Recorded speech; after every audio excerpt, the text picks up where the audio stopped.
গিন্নি, নতুন শাড়ি এত গয়না তুমি পেলে কোথায়? তোর তো কোনোদিনও মুরদ নেই, সারা জীবন আমাকে কিছুই দিতে পারলি না। এই দেখো আমি কত কি পেয়েছি, সব আমাকে আমার দিদি দিয়েছে। শুনেছি তোর সাত কুলে কেউ নেই, আবার এই হঠাৎ করে দিদি এলো কোথা থেকে? ও তুমি বুঝবে না। দিদি না চাই, আমি সব বুঝি। তোর অন্য কোনো ছেলের সাথে গোপন সম্পর্ক আছে, তুই বলবি না কি বল? কি আমার অন্য কোনো ছেলের সঙ্গে গোপন সম্পর্ক আছে? আমি তো আর তোর মতো নই যে বাড়িতে বউ থাকতে পাশের বাড়ি বৌদির সঙ্গে ঢোলাঢলি করিস। আমি একটা নয়, আমি 10টা বৌদির সাথে ঢলাঢলি করব, তাতে তোর বাপের কি? ও আমার বাপের কি?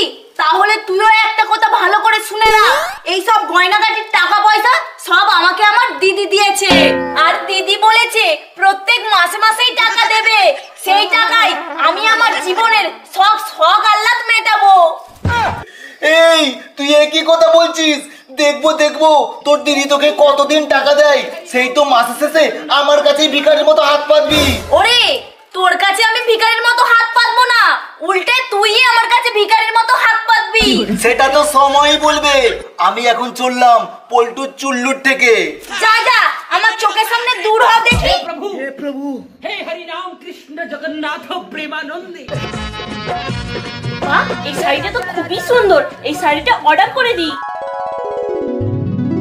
গিন্নি, এক গ্লাস জল দে তো, আজকে আমার কাজ করতে ভীষণ কষ্ট হয়েছে। ওই তোকে যে এক গ্লাস জল চাইলাম, কথাটা তোর কানে যাচ্ছে না? না রে না, কথাটা আমার কানে যাচ্ছে না। জানিস কাজ করতে আমার কত কষ্ট হয়, আর তুই এখানে বসে বসে মোবাইল ঘাঁটছিস। ও কাজ করতে বুঝি প্রচুর কষ্ট হয়? না না, কাজ করলে আবার কি কষ্ট হয়? লোক তো আমার মুখ দেখেই টাকা দিয়ে দেয়। ওগো তুমি এত রেগে যাচ্ছ কেন? আমার কথাটা একটু ঠান্ডা মাথায় শোনো, এত গরমে আর তোমাকে কাজ করতে হবে না। কাজ না করলে সংসারটা কি তোর বাবা চালাবে? সংসারটা আমার বাবা কেন চালাবে? সংসারটা আমি চালাবো। গিন্নি, এসব তুমি কি ভুলভাল বলছো? ভুলভাল নয়, আমি ঠিকই বলছি।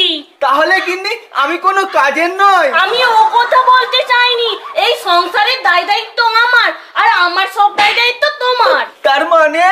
এই যেমন রান্না করা, বাসন মাজা, জামা কাপড় কাচা, আর রাতে আমার গা হাত পা টিপে দেওয়া, সব তুমি করবে।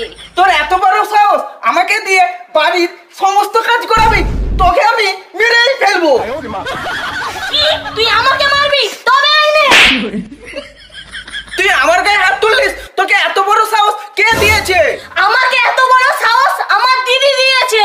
কে তোর দিদি? কই তোর দিদিকে ডাক দেখি। কি আবার আমার মুখের উপরে কথা বলা? তবে আরো একটা নেই। हे प्रभु হে প্রভু, हे हरि राम कृष्ण जगन्नाथ ওরে মারে, বউ আমাকে মেরেই ফেললো রে। আমার দিদি নামে উল্টো পাল্টা কথা বলা ঠিক হয়েছে। সারা জীবন বউকে আমি মারতাম, আর বউ আমাকে আজকে মারলো। আর বউয়ের রাজ্যে এত করা আগে আমি জানতাম নি, আর এখানে থাকলে বউ আমাকে মেরেই ফেলবে। Bienvenidos a la cripta. Dame tu cosita. Dame tu cosita. কি রে ভাই রতন, তোর গালে আবার কি হলো? তুই গালে হাত বুলোচ্ছিস কেন? আর বলিস না ভাই, বউয়ের কাছে একটু জোর গলায় কথা বলেছি বলে কাটিয়ে দিয়েছে গালে এক চড়। আচ্ছা ভাই রতন, তুই আমাকে একটা কথা বল, ওই শালা বউগুলো এত সাহস পাই কোথা থেকে? কথা করার কে দিদি, সে দিয়েছে। রতন দা, তোমার যে বউয়ের কোনো দিদি আছে, কই তুমি তো আগে কখনো বলনি। আরে না রে ভাই, আমার বউয়েরও কোনো দিদি নেই। তাহলে? জানি না হঠাৎ করে এই দিদিটা কোথা থেকে এলো। আমার বাড়ির যেই কেস, মনে হচ্ছে রতনদার বাড়ির একই কেস। ভাই তুই কি ভাবছিস? ভাবছি রতন দা, এই বউগুলোকে কি করে জব্দ করা যায়। কি করে আইডিয়া! রতন দা, এই বউগুলোকে আর হাতে মারা যাবে না, এদেরকে হাতে মারতে হবে। হ্যাঁ ভাই, তুই ঠিক কথা বলেছিস। আমরা পুরুষ, হাতে চুরি পরে থাকলে হবে না। রতন দা, বুঝে গেছি, ঘরে চলো, বউগুলোকে আজকে উচিত শিক্ষা দেব।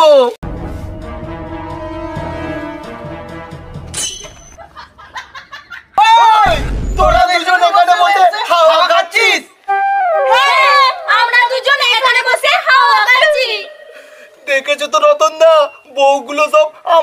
ডুপ্লিকেট করছে। এবার বল তো দেখি আসলে তোদের দিদিটাকে। আমরা বলবো না। তুই ঠিক বলেছিস, এদের সঙ্গে কথা বলে লাভ নেই। চল আমরা বাড়ির দিকে যাই। কি তোরা বলবি না? আজকে তোকে মেরেই ফেলবো। কি তুই আমাকে মারবি? प्रभु हे हरि राम कृष्ण जगन्नाथ प्रेमानंद ये क्या কি রে, তুই আমাকে মারবি? ওই দেখ তোর ভাইয়ের অবস্থা।